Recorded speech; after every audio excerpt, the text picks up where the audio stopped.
everyone, welcome back to the channel. Today's my first ever haul video, so I'm kind of excited about it. I am going to show the colors of things on a sheet of cardstock, so you could maybe, if you're thinking about buying something, you can take a look. So let me just move this to the side. I'll get my scrap paper.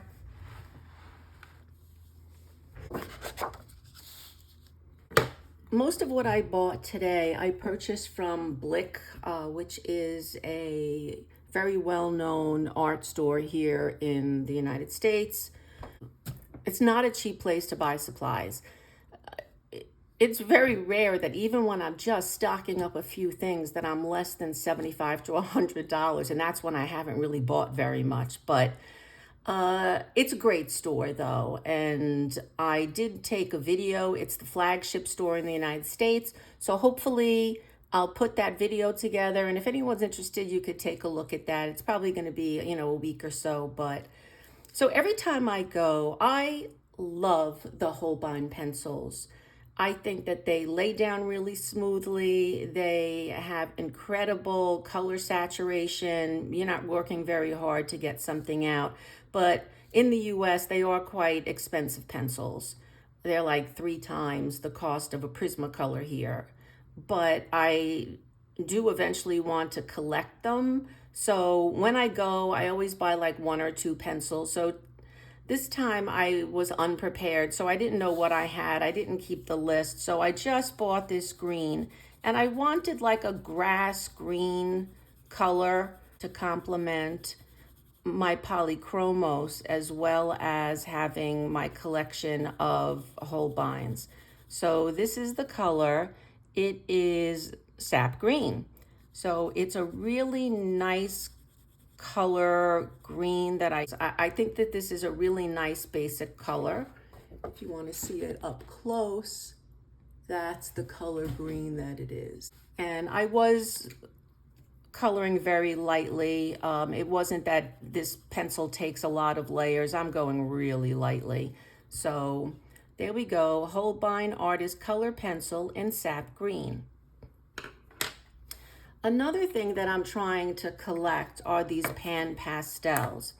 I have the Mungio chalk pastels. They're in sticks, and I really like them, but they are nowhere near as saturated as these colors.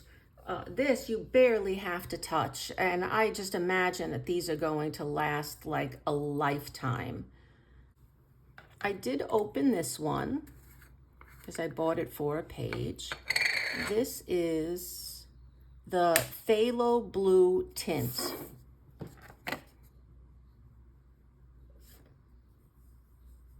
And it is a beautiful sky blue. I mean, it really is a lovely color.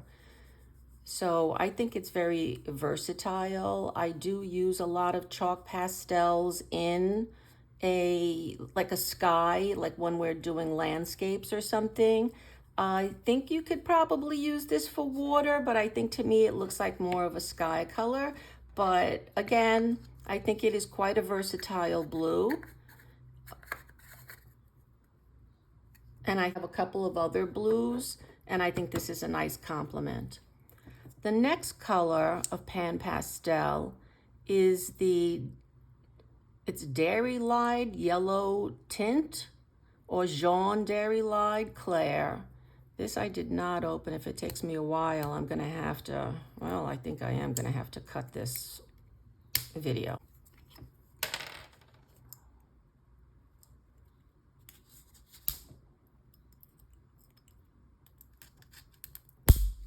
There we go. I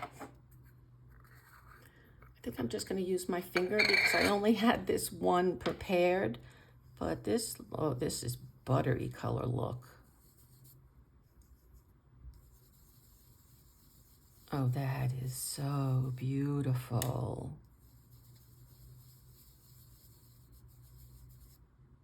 I don't know what I would use this color for, but that is lovely. That's a really rich yellow.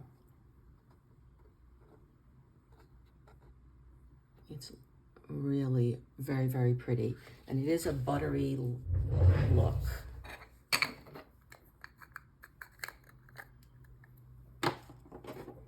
The next color is the orange tint.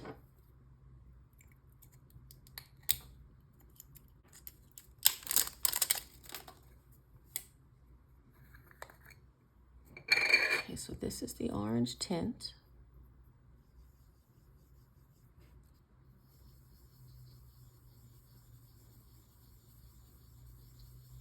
This is also a nice color,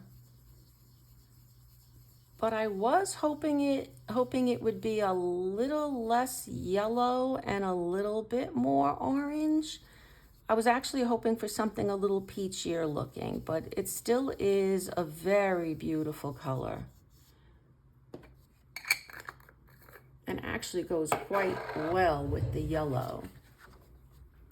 So that's the color of the orange tint. And the two look really pretty together. I think I could do a nice blend there. So all in all, I like those colors. So those are the 3 pan pastels I bought in the month of May. I also bought a distressed oxide just in case this didn't work. It's for a page that I need to fix. If you saw my completed May pages, there was something in the Mina Risa Dersh Asian Rita Berman book that I tried using rubber stamps on, and it turned out to be sort of a mistake. Yeah, so I have to go over it, and I tried to find a gouache. I didn't find one, so while I'm waiting for that, I thought I would try some of these. And very often when you buy these in local craft stores like Michael's here, they're fairly dry. They don't last long, so I'm trying to buy, when I buy them, with the re-inker so that I could just go in and fill this up until it can't really, oh, some got on the page, until the pad no longer soaks it. So I go over it a few times, and then it's a nice juicy pad that I can work with for a long time. This is the new color that I purchased, and that is a nice orange. It's a nice orangey color. Again, I'm not sure that's gonna be a good peach for what I was looking for, but it is a lovely color. It would be a good grading of like a sky when at sunset or something, with some blue going into golds, into yellows. And the rest of them I purchased. These are for pads that I already have.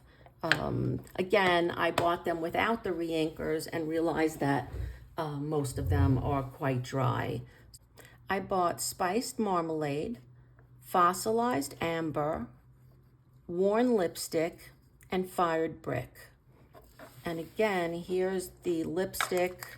You have to shake these things pretty well because there is a bit of color separation. I don't know how long these things have been on a shelf, so that's really normal. But if you give them a good shake, it's really pretty easy for the pigment to disperse into the whole tube or bottle. But okay, so this one's pretty good. It's not going in as quickly because I have not done this. So this is one that I would say, okay, I'm not going to add very much more because, as you can see, the liquid is sitting on top a little bit. It will go in with a little bit of time. It will start to be absorbed by the pad, but the pad is juicy enough that it doesn't immediately soak in like you saw on the marigold. So that's what I do with these. I go through my pads, I start adding and see if they really need it. And then I work with those colors for quite a long time before you have to re-ink. It's several months actually. But so here we go with the Distress Oxide re-inkers that I purchased.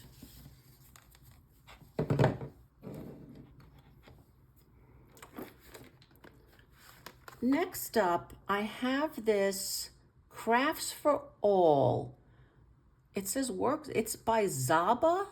I never heard of it, but it was at a little home goods store that we have here, and it was really cheap. Obviously, I must have taken the price off because I don't see it, but you know, for the price, I thought, let me give it a shot. It's the acrylic paint pens, and I don't know if you saw, I think I talked about it in my last video, that I like the Artex acrylic paint pens, but the nibs are so soft that someone that's as heavy-handed as I am, ooh, it's hard to get a very thick line, or at least I'm finding it really hard to get a thick line.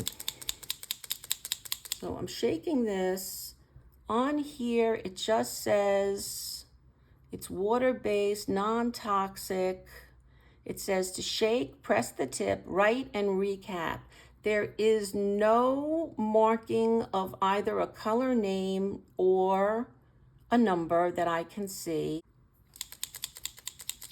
So let's give this a shot. Hopefully it's close to the color of the pen cap, but these are only 12, so oh, it's already come down.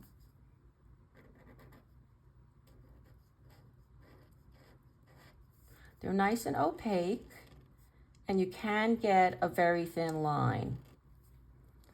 It is quite hard of a nib, and I think it says, yeah, you turn it around, and now I have paint all over the place, and I don't have a tissue, and it becomes a bullet nib. That makes a nice line as well. So, and also, yeah, they're not as juicy as the Artex, to be honest, but it is a nice lay down. Yeah, they all seem to be, oh, this is black, hello. No, this one is not, this one I'm pumping. 2 pumps and it's already down. So that's pretty good. It's like not on one side, but it's fine. And this is the black. This is the bullet. Again, we can turn it around.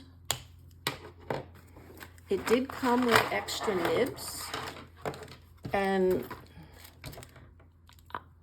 is this to pull out the nib? It's quite large, so I don't really know. But it comes with a lot of extra nibs, so that's really nice. Maybe one for each. This one, I believe, is the silver.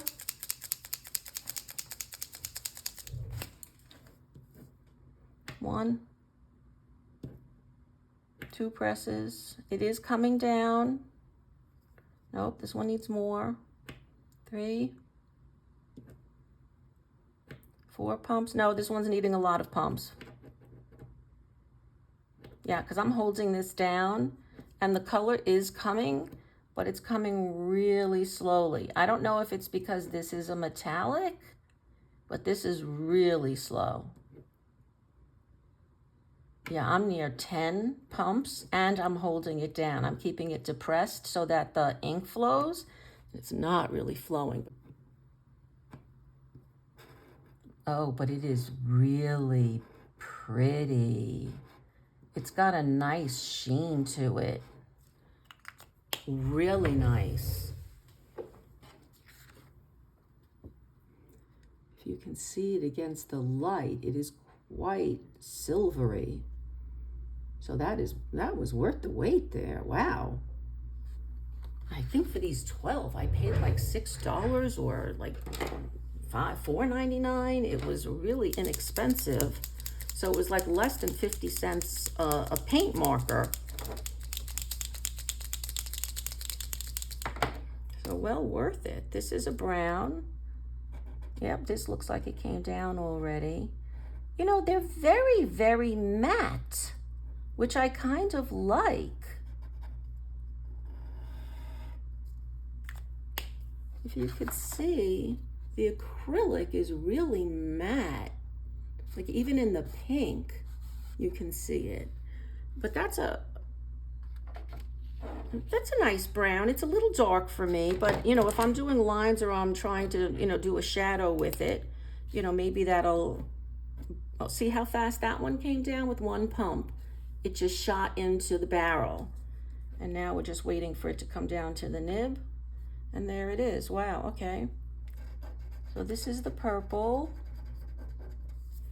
And really, they did a nice job with the caps, because even the brown is showing quite a dark cap, and it's a very dark brown. So the cap colors are aligning really nicely with the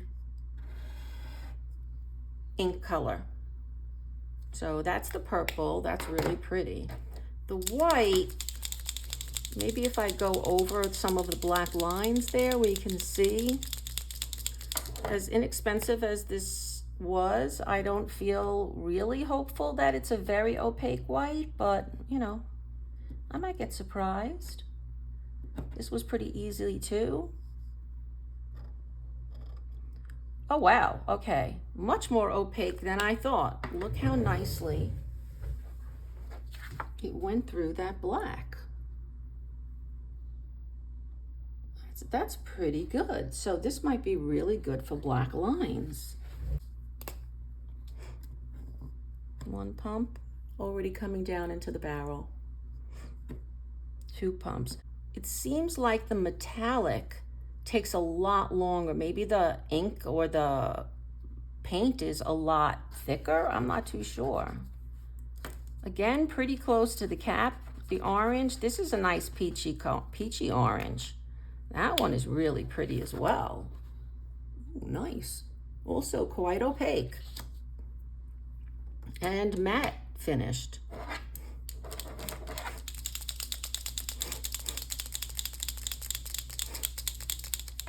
Next I have up is the yellow. This looks like it flowed down. Okay, that's really a nice canary yellow. That is very, very pretty. Reminds me of the Prisma Canary. And this one is green. This does not look like it's gonna be a, oh no, it is. I didn't think it was gonna be a close match, because in here it looks more like of a pastel green. This one is a little dry. I'm feeling a little resistance there. Yeah, that's pretty close. Not very close, but still, I understand it's a green. So that is the green color. Now I have what looks like, you know, some kind of royal blue. Okay. So the regular colors are about 2 pumps each. That's a lovely blue. That is really pretty. I think this is going to turn out to be quite the nice set that I use in between my Poscas, and maybe if the color matches, in lieu of the Artex. 1, 2, well, this one's 3, I think. Well, it's still flowing, but there we go.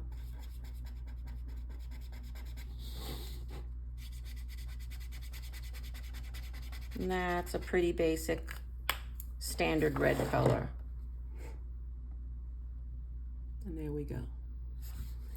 So that's the 12 acrylic paint markers that I got from this home goods store. I think it's a basic set, so I think this is going to work out nicely. I'm going to try it on a page and see how it does on the black lines. But again, oh, sorry, there's one more. Oh, there's a gold. Let's see if this one takes a while for it to come down.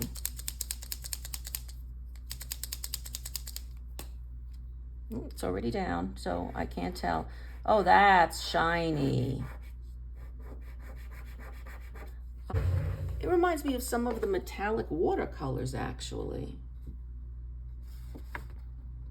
But it is a pretty gold. You can see some of the iridescence there. So I like that. That's a pretty color. Okay, there is nothing left in the box. So that is the 12 acrylic paint markers from Zaba. Next up, I just have one of the Pentel water brushes. I really like these brushes. The water does sometimes flow a little bit too much, so maybe I'm pressing, I don't know. It doesn't feel like I'm always pressing, but I have to keep a piece of cloth or a paper towel next to me.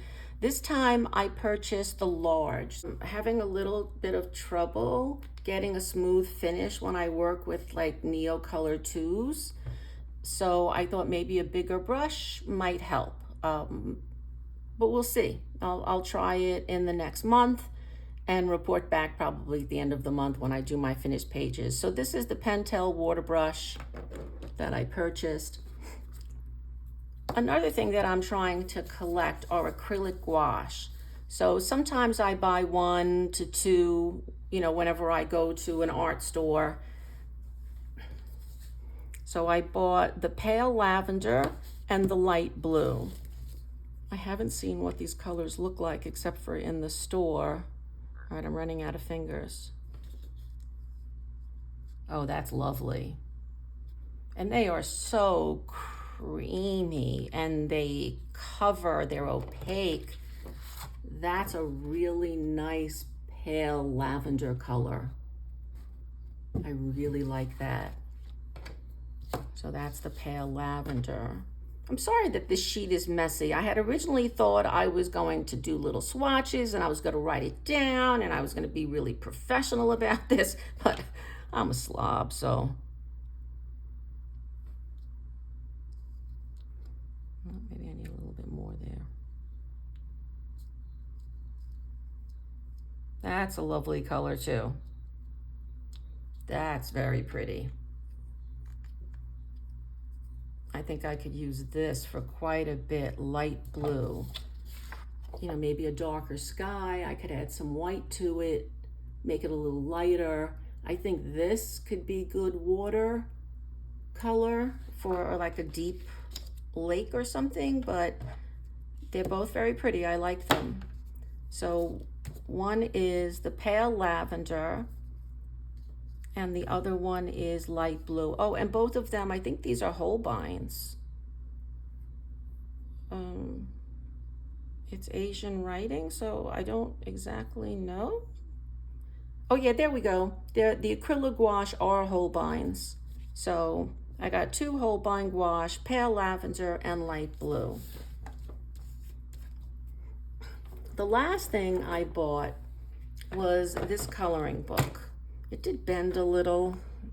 I think I was in the city, so and I took the subway and just there was a lot of running around when I purchased this. So I think I damaged the book a little bit because it was not like this when I purchased it. But I like her art. I'm not a huge fan, but I love that she was her own muse. That she used her own image in a lot of her paintings. Certainly her eyebrows. And I really love that she didn't need anything external from herself to motivate her to paint. She, again, was her own muse, and I like that. So this is, today is Art Day. That might be the publishers. I don't see anything else. So Coloring Book, Frida Kahlo. It tells you which paintings that are in the book and when they were painted. So most of these, the earliest one is 1928. The latest one, I think, is 1945. So the end of World War II. 2022 is when this was published. It's quite big. And I thought this might be a great way for me to learn how to paint with them instead of just lightening black lines with it. I don't know if it's going to be successful, but that's kind of what I thought of when I bought this book. That, hey, let's try it with the paint markers and see how it goes. I know what it's like to use watercolors, but I'm not really good at using gouache or any kind of acrylic paint. I've rarely done it. I've done it just in a couple of like edges or backgrounds, but there's not a lot. It doesn't say how many, but you know, there aren't a lot of pages in this book, but it is quite large.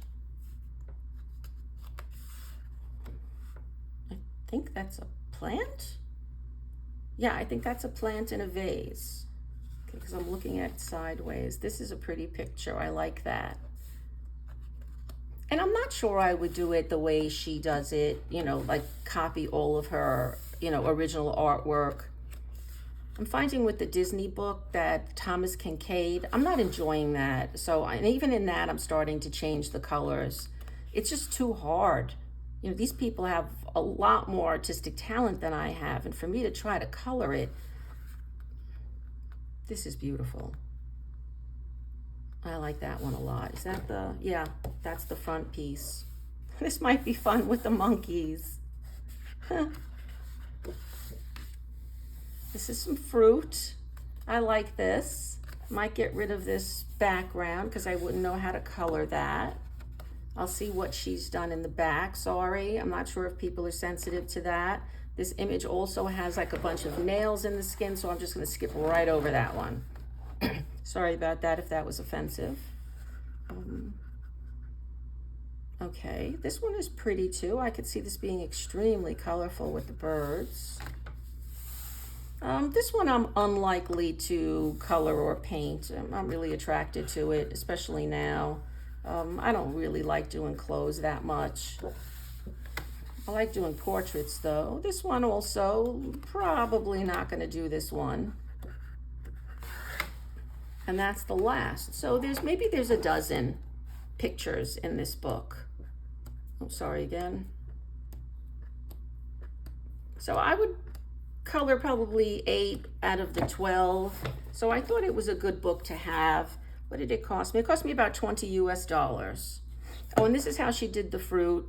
So she did some kind of variation of just like a blue background. I probably will just do that one color and white out those lines. The rest, yeah, she did do that page really colorfully. And this one, I think I would do brighter than this really dark background with the dark hair. And I don't know what to do with this hand and this ribbon coming across. That's a little odd. But so there are all the pictures colored by Frida. Sorry. So this is Frida Kahlo by Today is Art Day coloring book. Thank you so much for being part of my first haul. I think this is really, it was a fun video.